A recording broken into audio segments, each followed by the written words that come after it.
Hello and welcome to our podcast. I'm Ken and this is my friend Brad. Hi, And we are. we are whoever we are today. All right, look, I'm just going to start by saying that Warrior Nun is a show that was, to me, overall a disappointment. And, after seeing the whole first season, I look at it as a, a classic template Netflix show, right? This is a Netflix original, like in all capital letters. Um, you know, I, it's it's fine. I wish it were more campy. I wish it were. I wish there wasn't a freaking uh, voiceover, um, and I wish there was more action. Those are my wishes for this show. So And yeah, so before we get into it too much, let's talk about So we're reviewing the whole season of Warrior yeah, Nun, and our thoughts on it as a whole. right. Um, Yeah, from first episode to 10th, and it was 10 episodes, right? it was Something 10 like that. episodes, Anyway, yeah. yeah, 2 episodes too long, I think. But yeah. um, And well, maybe not. I don't know. To me, there were some distinct, sort of low points. It started out, I think, strong with good action, and like just kind of like got the ball rolling well, and then immediately just tanked itself for a little while. Came back up, with a bit of action and some jokes and some, good quips, and then sort of sank into like average Netflix original show stuff before finally kind of bringing itself up again and finishing, relatively strong for the last 2 episodes, I guess. for me, this show ended better than it started. Yeah. I'll say that the show, and right before we got on, or right before we started recording, I should say, you had said something about how this was a bit of a chore for you to watch, and I'll agree with that.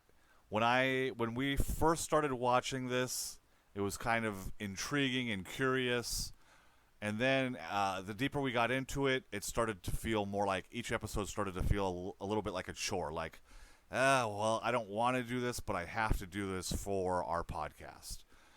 Yep. That said, once I got about halfway through, I do feel that things started to pick up. The acting for me in the beginning, it really felt like the only person who could act was the the main character of the show, Ava, right? Ava. Yeah. The rest of the actors all felt either just bad to not good to bad. Some of them felt um, like just bad character actors.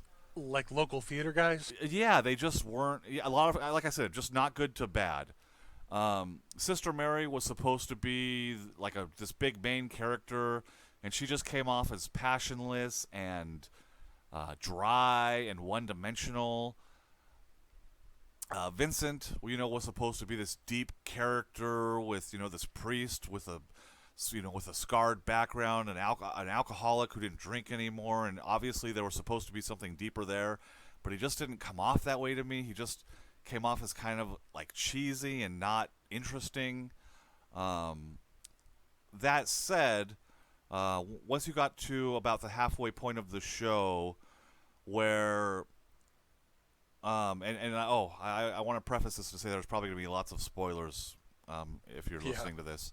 About halfway through the show, Eva had gotten picked up by the nuns and the church, and then she said, "Screw this, I'm out of here," and she ran off. And then Shotgun Mary and Sister Lilith Yep. ended up getting on a boat, and they took this boat in a big circle. It was a very weird episode. And then after that, things started to get better for me. Shotgun Mary They did pick up. and Ava went to this town, and they started bonding, and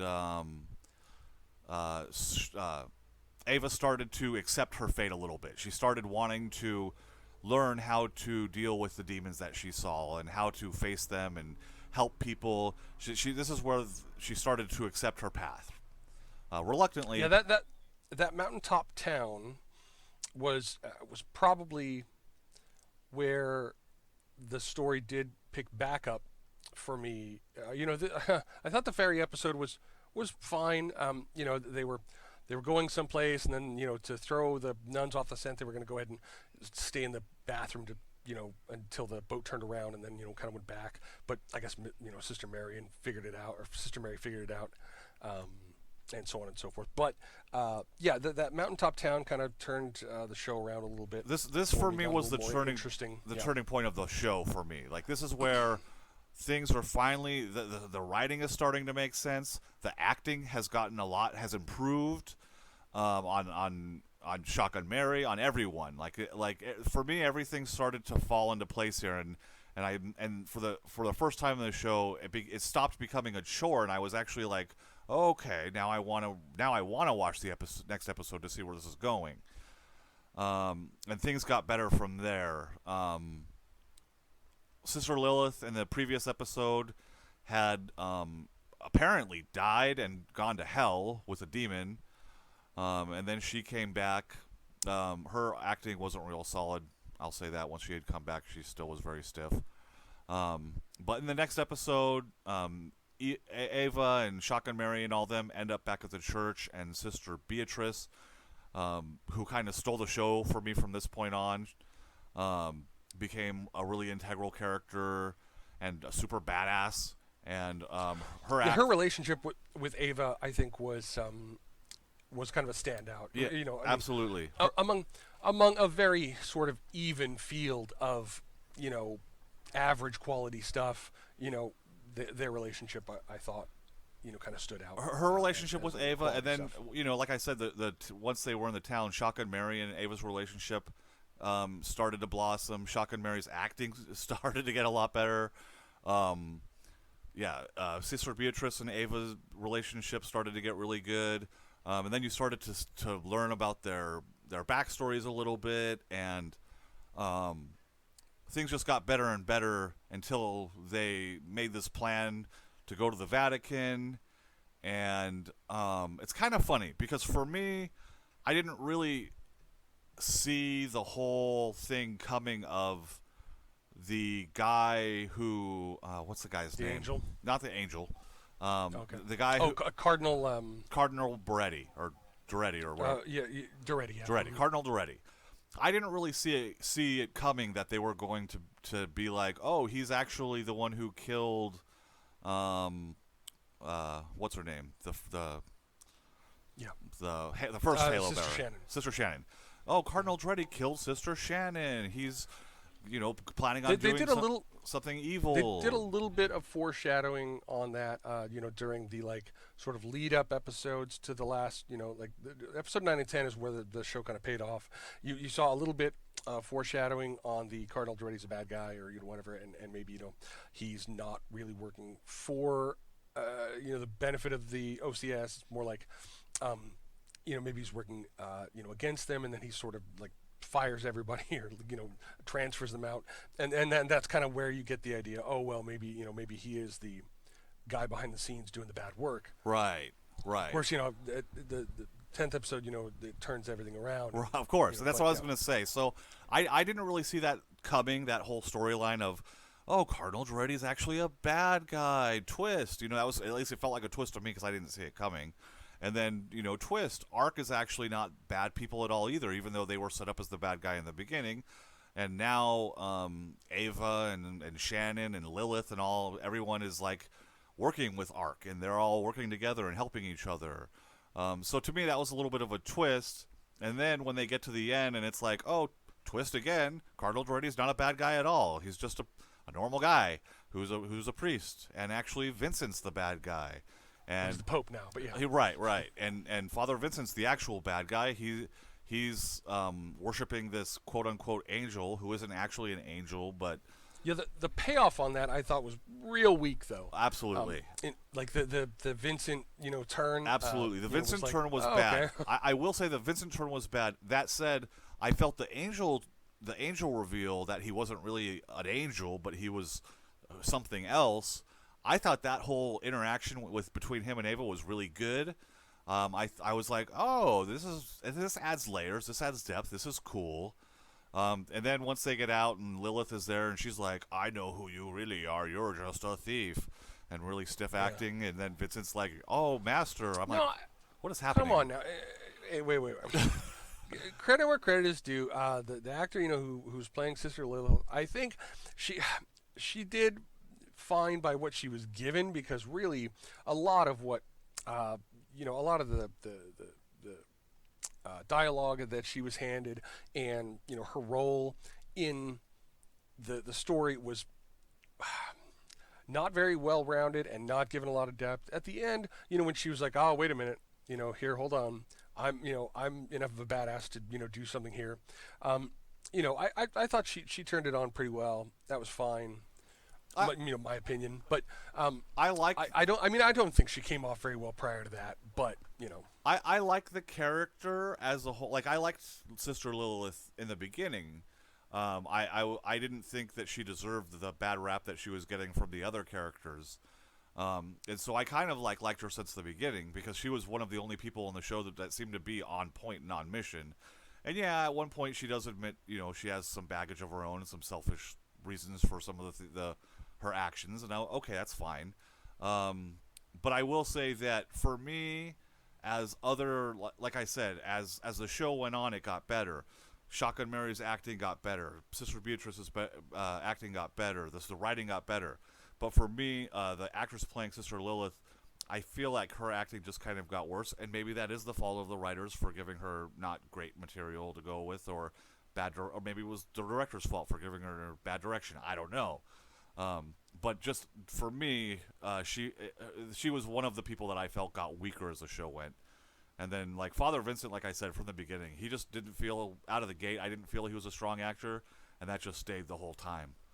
I thought toward the end, I think it was episode 9 or so, when they kind of give him a little bit of backstory where, we've got to go and find this art dealer dude who's like, works for the black market, and I know this guy, and I got to take off my collar and roll up my sleeves now, and do some fucking bad shit to somebody, and it turns out that maybe I'm not like just the watcher equivalent, Yes, yeah, kind of character, right. I thought that was fine. It was kind of fun to to see it happen, right.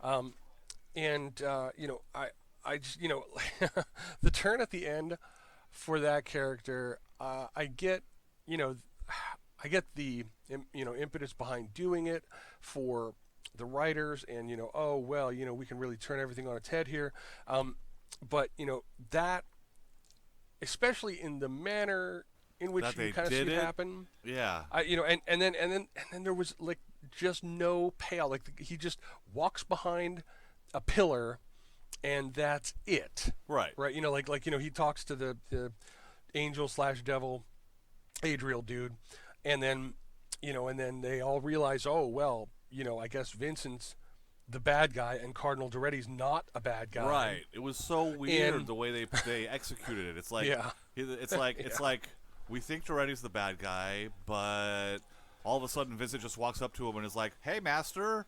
And he just reveals that he's the bad guy. It's like, what? And then he's like, "Hey, don't worry, you'll get the halo later." Just walks away. And then just leaves. It's like, okay. Yeah, I mean, I really think I did think it was clever the way they distracted Adriel until Ava was able to get rest and get her powers back. I thought that was clever and cool.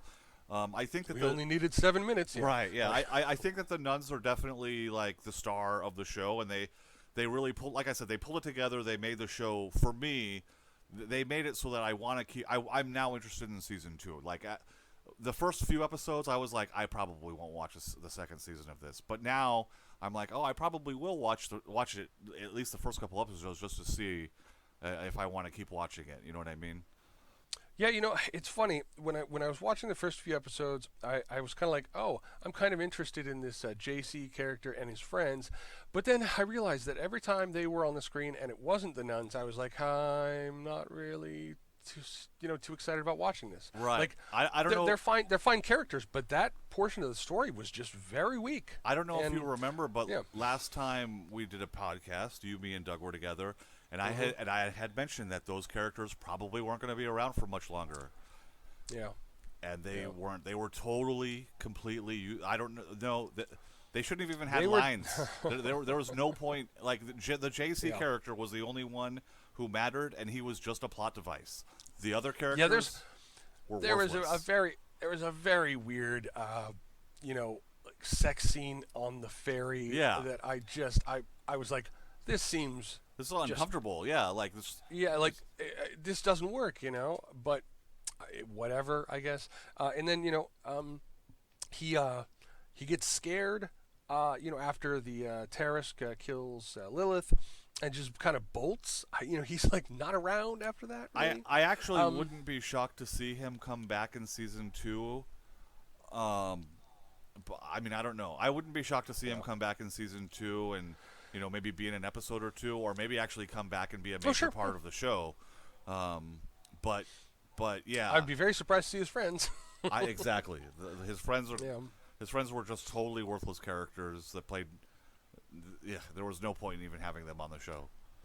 Yeah, I mean, as far as a setup for another season, they did a good enough job with including a lot of stuff that you have questions about by the end of the series or by the end of the season, where you're like, okay, I kind of want to know about this, and this, and this, or whatever, where there's interest in picking up, the next episode to watch and kind of see how they resolve a few things. My guess is that we're going to get a payoff on like one thing, and then, they're going to bring up more questions and then, go a full season without answering those.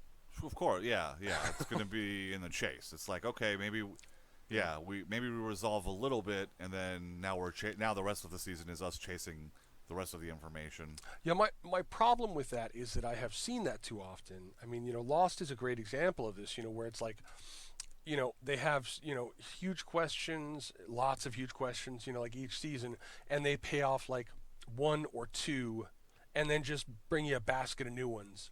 And then by the end of the season, they've paid off one or two. You know what I mean? And I've seen that just in so many shows that kind of followed that template, and this is just kind of another one of those. I really honestly wish, having seen Buffy, right, which I think has a lot of, strong ties to this Absolutely. kind of show. That show did a really good job in answering enough questions, bringing up enough stuff, new per season, and really paying off Have you seen for the viewers, on so much stuff. Like every time you watched, and sure that like it was a network show, so they had a lot of shows per season, unlike all of the Netflix shows now that are 10 or 11 or 8 or 13 episodes or whatever. Well, that's actually a reason that they should give us more answers, because they're condensed. Right? Yeah. The whole point of doing 10 episodes instead of 20 is so that they're going to tell the story that they want to tell without any filler. Right. I love the idea, and I've seen it well executed. Stranger Things is perfect, as an example of a show that can bring up a lot of questions, pay off really well, and do it in 8 episodes, or 9 episodes or whatever it is. And you feel like, wow, that was worth watching. That, like every episode is a huge chunk of meaty episode goodness. Except for those episodes where 11 ran off to LA or whatever in season 2. I kind of like that one though. Oh, I hated that. But anyways. Well, anyway. Have you seen still like lots of stuff happens though. It's like in Warrior Nun, there were to be honest with you, just bigger chunks of time where I'm just like, why is this what you're serving me up on this episode? once they got to the last couple of episodes, maybe last three, but really the last two episodes, right? 9 and 10 were the meaty, chunky episodes. Where they got to that mountaintop village, and they had the fight with with the one dude who was possessed, and she's beating him up with like pieces of meat, and and all this other kind of stuff. I thought that was great. I thought it was funny. It was it was good. It was like, huh, that's really that. It's a lot of action. It's humorous. That reminded me of Buffy, right? I'm just like, haha, she's beating him up with a rack of ribs. Like that's perfect. But then so much other stuff just never paid off. I don't know. For me, so because then after that, I think that was actually like episode 6, 7, where they were in the town. Then after that, they come back. Then after that, they come back to the church. And they fight the bad nuns. And there's that scene where Ava is like, "Oh, don't worry, I'm gonna take care of it," and she thinks she's all badass, and then she gets shot by a crossbow bolt and goes down. Oh yeah, the divinium, tipped crossbow or whatever. And then they go back to Ark and they hook up with them, and then they start going through the training and. Having her walk, try to phase through the walls through more and more feet of the concrete and all that. And I think that's all good stuff. That's all important, like in Game of Thrones, where Arya has to go through her training before she becomes a badass. I think that was all good stuff. That was all good character building, important stuff that we needed to experience before we got to the end. And then they get to the end, and I thought the whole thing of them infiltrating the Vatican and going and her confronting the quote-unquote angel, all of that I thought was great. I thought even the end was great, where they rest Ava enough, and then she's like, all right, I have my energy back, let's do this. And then he turns all the demons show up and possess everyone, and all of a sudden all hell breaks loose, and poof, that's the end of the season. I thought that was all fine. I thought it was all good. The only drawback was the whole playoff with Father Vincent. That to me was, was weak. Oh, you're right. The city or the town at the top of the mountain area, that was episode 6. But the reason that I didn't remember that is because there is so much filler between that and then episode 9. I'm looking at it now, and I realize that she goes back and has science check her out for episode 7, and then they do and then who is it Lilith comes back in 8, and then they do the Vatican stuff in 9 and 10. Yeah. To me, that what I was saying though is that doesn't feel like filler to me. That felt like important storytelling pacing of you can't have her be a badass. She hasn't trained. She has trained a very little bit. And so you can't have her be this badass without you can't have her be like, okay, all of a sudden I can phase through 18 feet of wall. You know what I mean? But they just should have done it earlier. I mean, that's fair. That's fair. They should have they should have got her training and doing that earlier in the season, so that by the end, I guess, I don't know, you would have had to tell the story a different way. And I do agree. Well, I do agree that the first 4 or 5 episodes were kind of like, you know what I mean? Like there were a couple of episodes in the early portion of the series, maybe episode 2, 3, 4, whatever it was. A couple of episodes in there that really, to be honest, probably 3 episodes could have been condensed to 2. And then you could have maybe took another episode and added that on to one of the middle episodes, and then it would have been fine. But anyway, the first 4 or 5 episodes probably could have just been condensed down to 2. Just 2, maybe 3. Pretty much, that's kind of where I'm going with that. In that instead of 10 episodes, the series or the season could have been 8, and it would not have suffered for it. If anything, in fact, it would have been better for you. Yeah, I agree with that. I agree with that. I agree with what you're saying. Yeah. I was going to ask earlier. You were making connections to Lost, which, by the way, Lost is one of my favorite shows. I know. Lost by believe me, I know. Lost by Damon Lindelof, who, by the way, is also the writer of the Watchmen TV show, and he also made another show The Leftovers. Lost and the Yeah. Leftovers are both two of those shows that the whole time you're watching these shows, you're just going, what the hell is going on? Those are two of my favorite shows. I like shows like that, so I don't mind watching a show and wondering and being confused and wondering what the hell is going on. This show. Don't get me wrong. Don't get me wrong. That is not what I am arguing against. My argument is against shows that do it badly. And do that's it what by I was, template or by rote. and that's what I was going to say is that this show doesn't rank anywhere near those shows though. So this show doing it isn't necessarily a good thing like when those shows are doing it. I was also going to make the connection from this show to shows like Buffy the Vampire Slayer and another show, Lost Girls, shows like that, which are more fun, action-packed adventures. I don't know if you've seen Lost Girls or not. Well, I'll tell you. I mean, we've mentioned Buffy a number of times, but it's something that like just bears looking into because, with a show called Warrior Nun, okay. I mean, the show is called Warrior Nun. Right. It's ridiculous, right? Right, exactly. That sort of absurdity should be played up, and there are times in the season, in some of the episodes, where you get this sense that the writers that are responsible for putting this together can write camp. They can write it in a way that is funny and is of value, right? Like the guys that did the Buffy series. Of course, Joss Whedon, but but then they're not like it's like they're not allowed off the leash to do that. You know what I mean? They they make a couple of jokes and then they bring it back. Maybe they're just still finding their way through. I will say you had mentioned also the voiceover. I don't know if you noticed, but the voiceover seemed to go away the last couple of episodes. They were they were in there, but just not as frequent. But man, that is a crutch that they need to just toss away because I thought for a minute, well, maybe I'll be okay with this as it goes along, but like anytime it comes in, it's grating. It's like jarring. It's like nails on a chalkboard, man. Yeah, I mean, in the beginning, it was super jarring for me.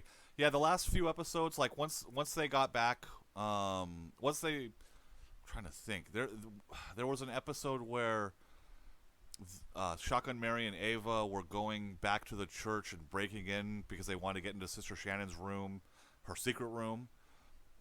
Yeah, and as they were breaking in... I sort of glossed over that part, but yeah, I know what you're talking about. As they were breaking in, Shotgun Mary made a comment about how, are you going to provide commentary on this the whole time? And to me, that almost... That almost seemed like breaking the fourth wall, like a dig at the writers to me.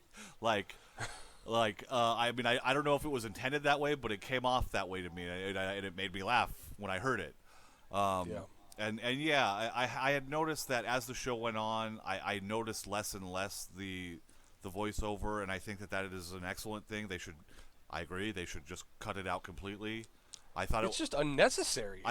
Like whenever it's used, it doesn't push anything forward, and in some cases has distinctly and specifically hurt the scene, like when she is first talking to JC and like he's doing some exposition and then her voiceover comes in and totally just overwrites all the stuff he's saying and like, oh, I just love this boy and I just want to kiss him so much because he's so cute, and I'm just like, dude, like he was saying something that like meant something to the show and maybe we should have heard that, but yeah, that kind of thing really bothered me, and not that anything that particularly egregious happened again, in the series, but that voiceover just ticked me off every time it came on. So it's just like I said, it's jarring. It knocks you out of the enjoyment of watching it. Like you're sitting there, you're watching it, you're in it, you're involved in what's going on. You have this connection, and then all of a sudden the voice over starts happening, and it like jars you out of it, and you're like, whoa, like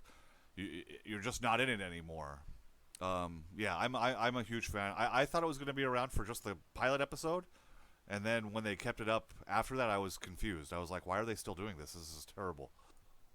Yeah, I mean, there was a lot of stuff that was confusing enough in that show that I was like, wow, I'm confused by the decisions that you are making as far as what you're putting in the show, but I mean, I've seen it. It was fine. I enjoyed parts of it. I kind of enjoyed the last few episodes more than the rest of the show. So maybe they're finding their footing. It's happened with any number of shows where the first season is not the best example of what the show becomes. You can fill a basket with those with the number of shows that there are like that. But then again, there are shows, that just hit it right out of the gate, like Firefly, that never even got other seasons, and and every one of those episodes is a gem and one to be treasured. But not every show can be like that. So even Buffy, even fucking Buffy, which is what we've been talking about a bunch of times, the first season of that is not even close to the best season of that show. No, not at all. So, not at all. Yeah.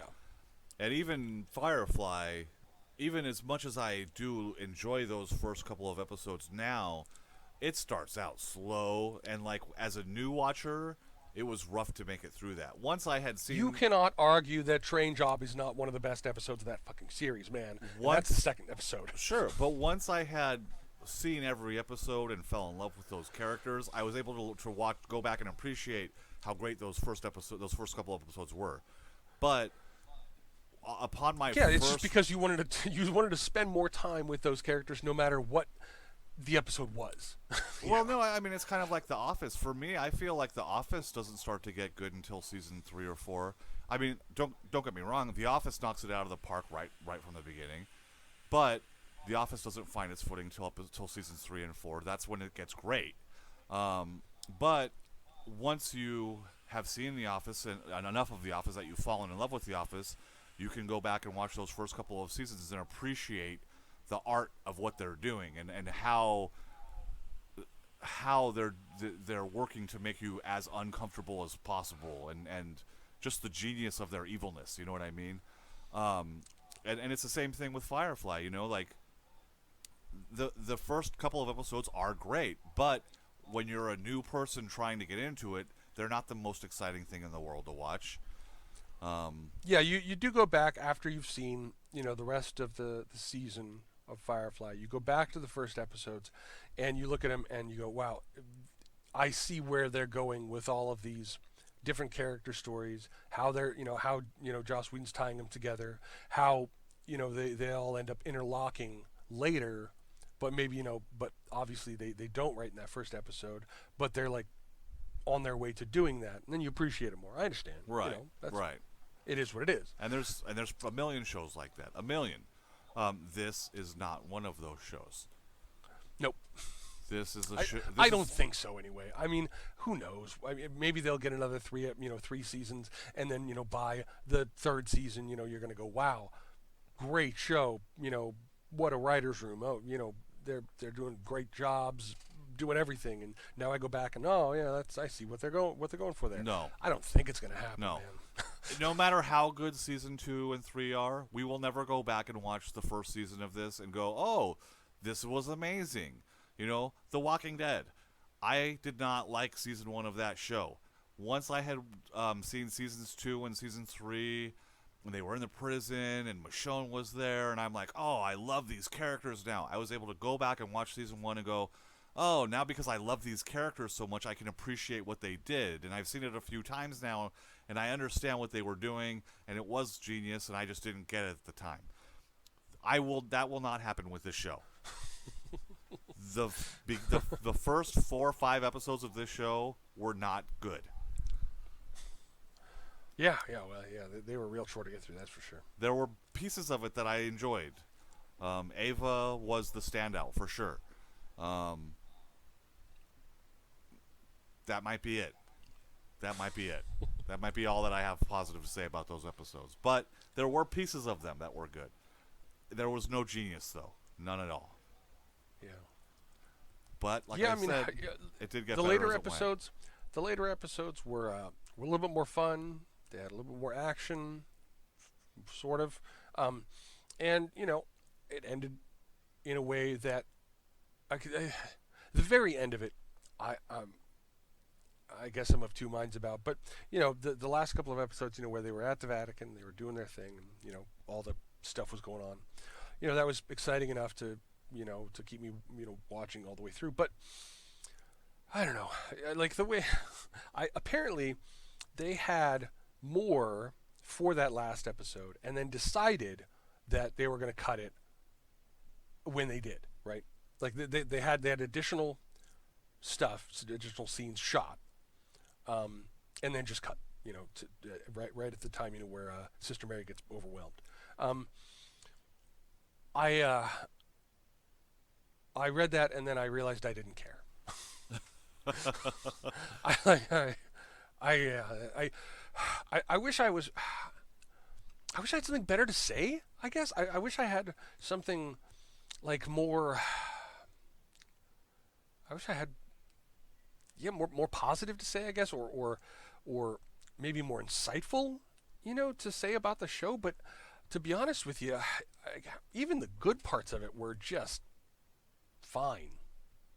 Yeah, I mean, for me, so as I've said, now that I've finished watching this, once I finished watching this, I started watching The Watchmen by Yeah. Damon Lindelof. And Yeah. it's staggering how much better The Watchmen is than Yeah. this show. Like, Yeah. I enjoyed this show. It was fine. It's fine. Yeah. It was a chore Exactly. to get through. It's fine. It was a chore to get through in the beginning, but towards the end, it got more interesting, and I got more curious, and I was like, it wasn't a chore to go from one episode to the next episode. I was actually like, oh, okay, now I want to go to the next episode.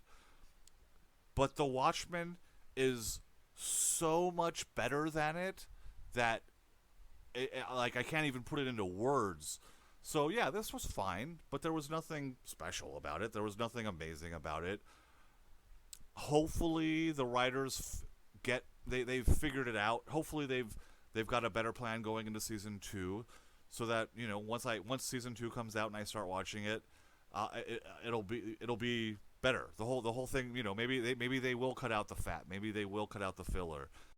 Word of warning on that, hope. Okay, the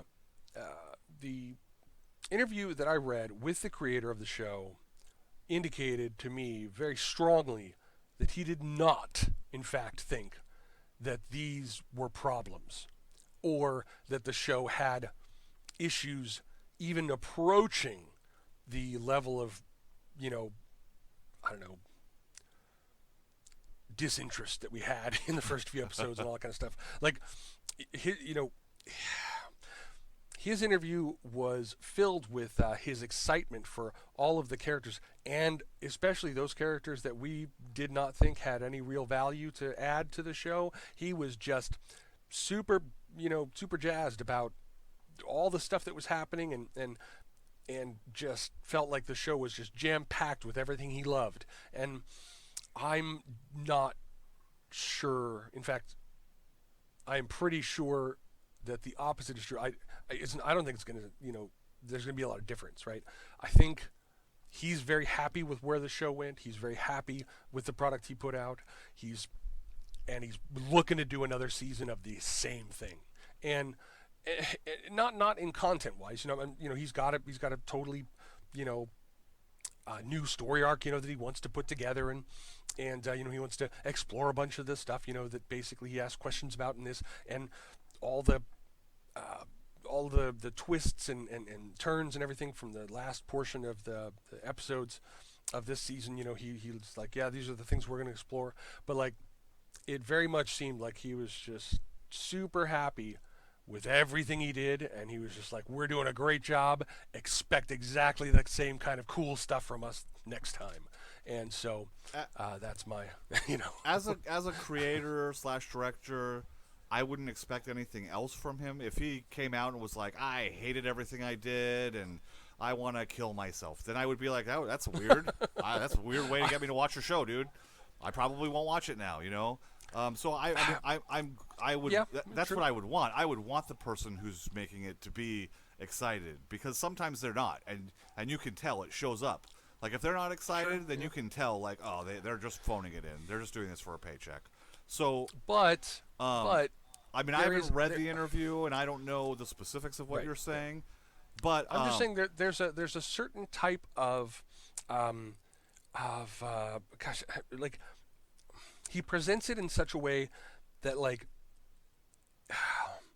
it's like he's surrounded by guys who are like, yeah, dude, you did such a great job. Everything was so cool, and everything you say is fucking like 2 thumbs up, motherfucker. Like not I'm not gonna say yes, man, but man, he's got like cheerleaders and nothing but on his team. You know what I mean? Maybe. So, I mean, I don't so know. anyway, that's what I don't know. I mean, who's to say? That's just how it struck me. That's all. I get what you're saying. I mean, I don't know. I don't know who the creator, director, or producer. I don't know who they are. So this could be their first project, and maybe that's why they're so excited. Like I said, for me, it got better as it went. So maybe they're just excited that they figured it out by the end, or at least Maybe so. I feel that they figured it out by the end, and maybe they have a really great. Well, plan. they did a better job at the end than they did at the beginning. That's for sure. And maybe they have a really great plan going into season 2, and that's why they're so excited. You know what I mean? Like maybe, like we talked about it in the first 4 or 5 episodes, they really could have condensed that down to 2 or 3 episodes. So maybe they figured that out going into season 2, so they're going to cut out some of the fat. You know what I mean? Maybe so. Maybe there's a reason that they're excited. Hopefully, I don't know. I always I always try to be cautiously optimistic. I always try to hope for the best and expect the worst. I don't always manage to do that, but that's always my goal. But yeah, I hope that season 2 turns out really great. But am I expecting it? No, I'm not expecting it. But I am excited enough to see season 2, based off of how the season 1, the last few episodes went. Am I thinking it's going to be anywhere near the level of Lost or Buffy or The Watchmen or any of the shows we've talked about? No, I don't. Not at all. That said, neither. I'm looking forward to season 2. I want to check it out. Yeah, I'll check out at least the first couple episodes. If they reflect what I saw at the beginning of season 1, I don't think I'll go further. But if they reflect more like the end of season 2 or end of season 1, then I'll probably keep watching a little bit. Right. I mean, if I were to give it a letter grade, C+. Yeah. Yeah. That feels right. I think the show started as a D for me. Yeah. It's the only I agree. Yeah. the only thing good was Ava in the first few episodes. And even she wasn't great, but she was good. She got me through the first few episodes. But it was a chore to watch. It was a chore to go from episode to episode. Then once Ava and Shotgun Mary got to that town, things started to pick up. They started to get more into the C and B range for me. And as a whole, I would rate the show probably as a C+. Thanks everyone for listening. I am Ken, and again, this is my friend Brad, and we are here. Thanks for listening, everybody. Ciao.